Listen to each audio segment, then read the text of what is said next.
We're eager to talk with you about anything that is important to you. It is our intention to bring you into alignment with your desire on any question that you focus upon. We want to give you our spoken and vibrational appreciation at the outset here, because we can feel already the depth and breadth of your asking, which means already the depth and breadth of the solutions and answers are already lighted up, and we can announce in advance you are having a very good time here today. We want you to know that you have the ability, little by little, we'll give you lots of ways to do it, of moving yourself deliberately, and it takes a little bit of effort. Effort, what is effort? Effort is something you do to overcome resistance. If there's no resistance, it requires no effort at all. So in the first, when there's resistance, a little effort to get into this vortex. But as you begin recognizing that you're in there because you feel good, and then milking it once you're in there because it feels so good to stay, as you begin practicing the vibration of who you really are, the vibration of love, the vibration of appreciation, as you take the bounce more often and you look for what you're wanting to see, as you train yourself into the frequency of who you really are, you're going to begin to experience what we are calling real-time manifestation, where in the moment that your life presents a question, your life will present an answer. Now, this happens to you often. You just don't know that it is. It's happening to you on every subject that you don't have resistance. In other words, you're driving down the freeway, you felt this yourself, and you actually know what that guy over there is going to do. His erratic behavior is on your radar before he even does it. Don't you? It happens to all of you all the time. You sensed it, you knew it, and you made a decision and you acted accordingly, and you avoided a potential problem because the problem and the solution occurred to you simultaneously, because you were living real time, because you were not in resistance on that subject in that moment. The cells of your body are doing it all day, every day. We come together with all of the detail of the life experience that is you, but we bring something unique to the table. We come as full representation of who you really are in your vortex. And we hold our attention so significantly on who you really are, better stated, who you have already become, that we make it impossible for you to deviate from the vibration of the wholeness that is you if you're paying attention even a little bit. And that's what teaching is. That's what upliftment is. That's what healing is. That's who you all are. You have come to uplift, to teach through the clarity of your example, to train yourself into vibrational alignment with the whole of you, so that you can begin to see this magnificent world, this magnificent time-space reality in which you are focused through the eyes of Source, through the eyes of Source who is you. And the manifestation time will speed dramatically, because we're not kidding you when we say you were source energy before you came into this body, and you are source energy even though you are in this body. A part of you is here present, this focused genius personality that you know as you, important part of you here in this physical body. And as you are here in this physical body as the leading edge of source energy, you are exploring contrast just like you knew you would, and coming constantly all day, every day, to new awarenesses of what would be just a little better than it already is. Even one-celled organisms, every consciousness, which includes all that you know, is having exposure to life and requesting improvement. That's what the evolution of all species is about.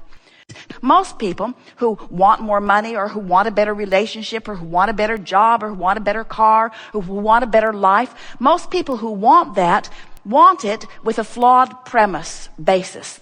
They want it because they think, what I've got doesn't please me when I observe it, so if I could create something better, then I could observe that and I would be pleased. So give it to me, and then I'll have a pleasing response to what has been given.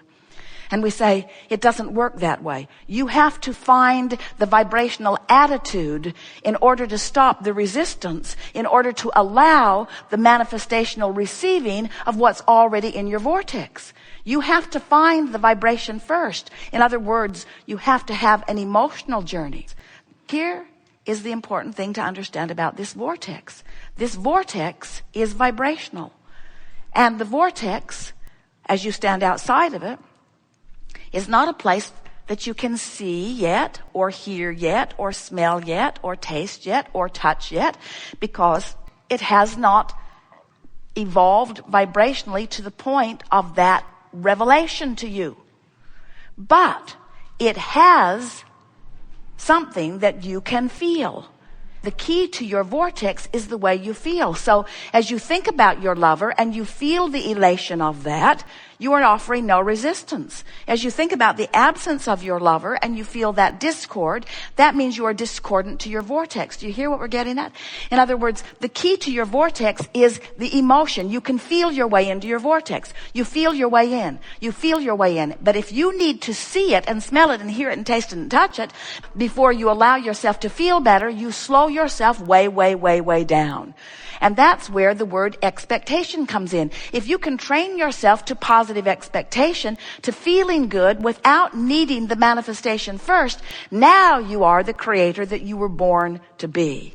Using the power of your mind and the glorious benefit of your emotional guidance system to figure out that relationship between the two vibrational aspects of you. Because who you are in this vortex is a huge vibrational rhythm.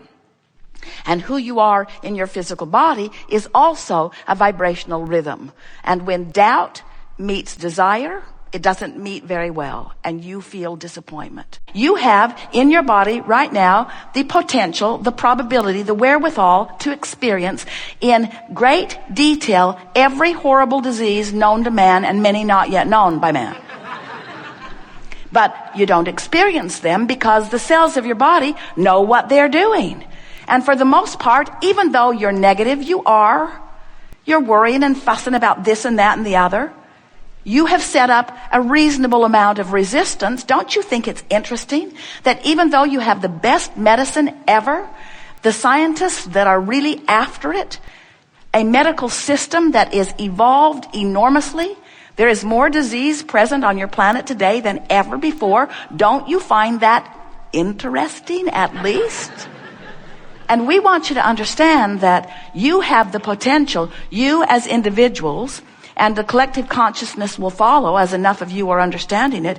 You have the ability to ingest something or be exposed to something. You don't want to live in a cave. There's mold in there anyway, and bats. You can't protect yourself from what's out there. So as you're out there being exposed to it, don't you love knowing that in the moment that you are exposed and the consciousness of your cell recognizes it, which is immediate, that there is an equivalent bounce that is offered, and that in your basking and appreciating and loving, there's no resistance, and so there's no effort required for your cells to move themselves into balance. Don't you love how your planet balances itself? You freak out, there's an earthquake, and we say, good job, planet Earth, keeping itself in balance.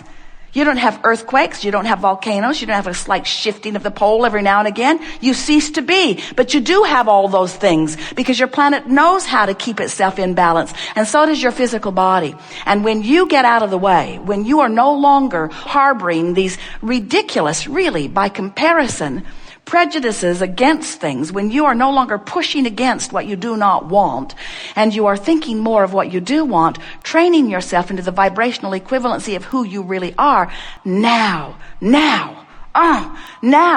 you get to live life the way you've intended it.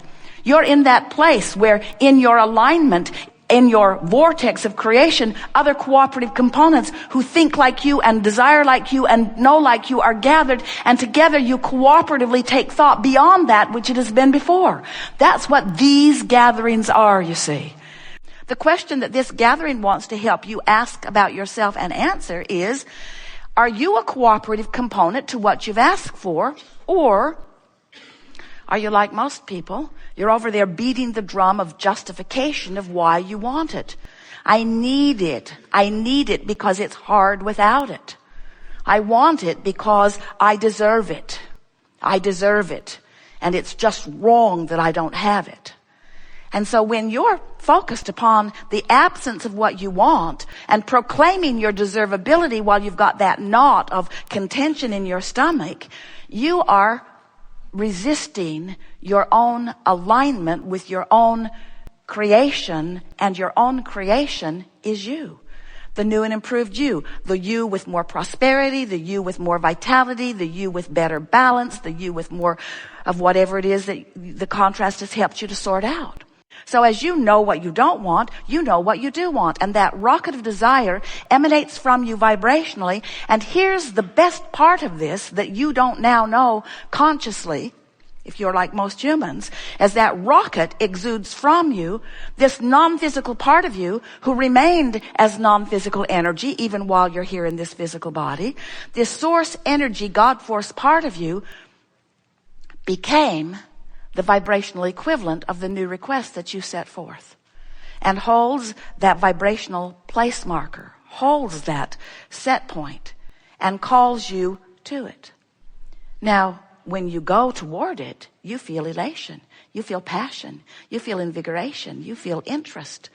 But if you are moving in opposition to it, you feel the resistance of that opposition. You feel discouraged, or you feel unsteady, you feel overwhelmed, you feel frustration, you feel anger, blame, guilt, depression. In other words, if you are not moving toward who you really are, you feel the tug of that. That's what your emotions are telling you.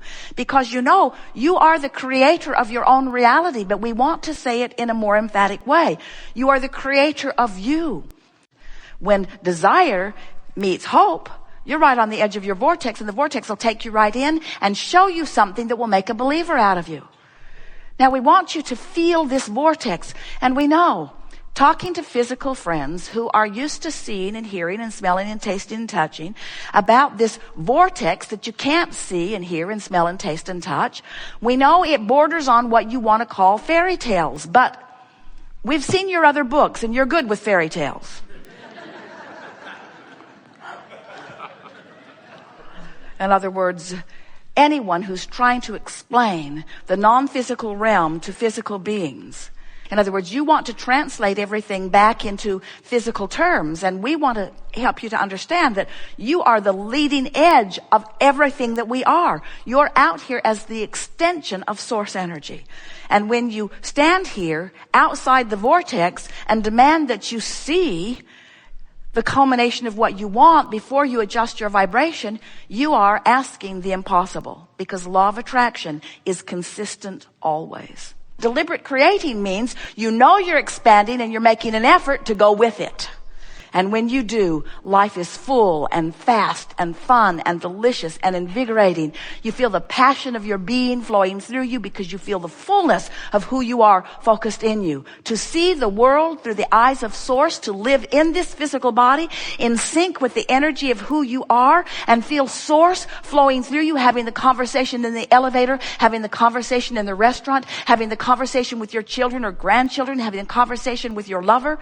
When you are in tune with the source that is you, and you are letting the whole of you be present in this moment, that is deliberate creation, and that is the art of allowing it. You are source energy. Part of you came forth. You are exploring and expanding. You got to keep up with the expansion, or at least move in the direction of the expansion. And if you don't feel good, period.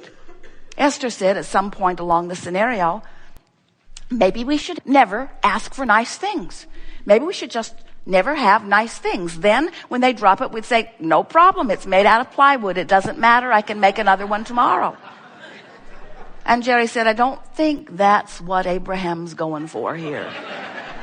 I don't think that the secret to a happy life is holding back on your desires. You can't. You can't. Life is going to insist that you expand. The whole universe, everything that you are about, the core of the energy that is you, the very reason that you came into this body, into this glorious contrasting experience, it all exists for the joyous, inevitable, eternal expansion. You cannot hold it back. But when you hold yourself back with contradictory thoughts to the expansion, you feel the discord, and then sometimes you say, I think I shouldn't.